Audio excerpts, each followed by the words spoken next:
You know the feeling, right? It's 3 a.m., you're staring at the ceiling, and your brain is doing that same tired math over and over again. How much do I need? Am I behind? It feels like you're running on a treadmill that just never ever stops. And all that anxiety boils down to this one huge question. When can I finally stop? When can I get off the treadmill? Welcome to my channel, The Financial Exit. Today, we're going to answer that because what most people don't realize is there's a real, actual, mathematical answer to that question. You see, there's a very specific, measurable moment where the whole game of finance flips in your favor. It's a turning point where your money finally starts working harder than you do. And in this explainer, we're going to pinpoint exactly what that moment is, how you can see it coming, and how getting there changes, well, pretty much everything.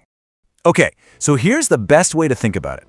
Imagine you spend years of your life pushing this giant, heavy boulder up a hill. Every single inch it moves is because of your pure brute force. But then you hit a certain point, and a hidden engine inside that boulder sputters to life and starts helping you push. That moment, that's what we're going to call the compounding crossover point. So, in the beginning, it's all you. It's all about your contributions. Let's say you're investing a solid $20,000 a year. When your portfolio is at $100,000, a pretty standard 7% return only gets you $7,000. See, your $20,000 is doing all the heavy lifting. You are the engine. But if you keep pushing, if you just stay consistent, as that portfolio gets bigger, the whole dynamic starts to shift. And this, my friends, is where the real magic happens. And boom, there it is. This is the crossover. At $300,000, that same 7% return is now generating $21,000 in growth. For the very first time ever, your money is working harder than you are. The growth from your investments is efficiently bigger than your own contribution. The boulder's engine just kicked in. And if we fast forward to the end game, wow, it gets even crazier. Once you hit $1 million, that 7% return is churning out $70,000 a year. At this point, your $20,000 contribution is just a drop in the bucket. The machine isn't just self-sustaining, you're basically riding a rocket. So this all leads to the big question. When can you actually stop pushing the boulder? Because understanding this crossover is absolutely crucial. Stopping too early can literally cost you decades of your life. Okay, let's look at the actual timeline to get to $1 million, because this is a real eye-opener.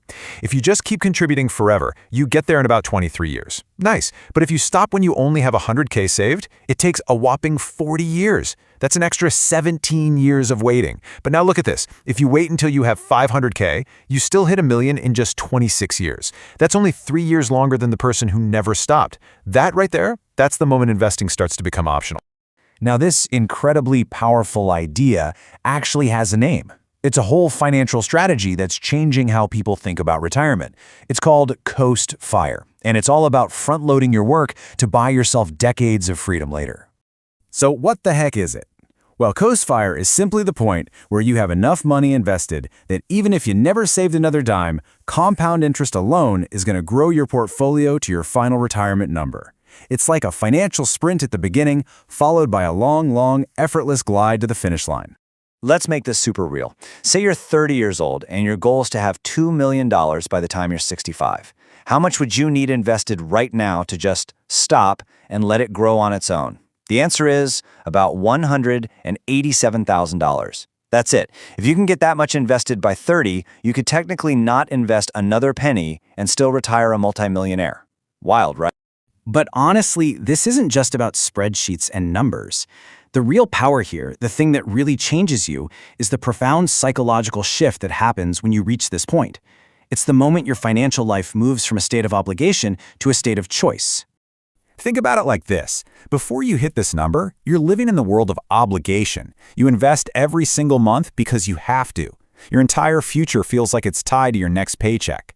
But after, you enter the world of choice. You might keep investing, sure, but it's because you want to, not because you have to. You know deep down that even if you stop tomorrow, your portfolio's got your back. And this really gets to the heart of it all. As a wise person once said, money isn't about buying luxury, it's about buying control. Control over your time, your decisions, your life. And reaching this crossover point is the exact moment you purchase that control. So as you move along on your own financial path, keep an eye out for these key milestones. You've got the first 100K. That's always the hardest. Then comes the year your portfolio grows by more than you put into it. An even bigger one, the year it grows by more than your entire salary. And then, finally, the ultimate prize, The moment investing becomes a choice, not a chore. So what's the big takeaway for you? It means that once your portfolio starts running on its own, your job completely changes. You're no longer the one building the machine. Your only job is to protect the incredible momentum you've already created. Just get out of the way and let time do its thing. And that leaves us with one last, really big question to think about. If you actually reach this point, if you knew, with certainty, that you no longer had to invest for retirement to be secure, what would you do differently with your life, starting tomorrow? Would you take that creative job, go part-time, start that business you've always dreamed of? The options become almost limitless. Hey, if this explainer kind of blew your mind or helped you see your own journey in a new light, do me a huge favor and hit that like button. And make sure you're subscribed to The Financial Exit so you don't miss what's coming next. I'd love to hear your biggest takeaway down in the comments. And just a quick reminder for everyone, this is all for educational purposes. It's not financial advice. Your own journey and results are going to depend on your personal situation. Thanks so much for watching, and I'll see you in the next one.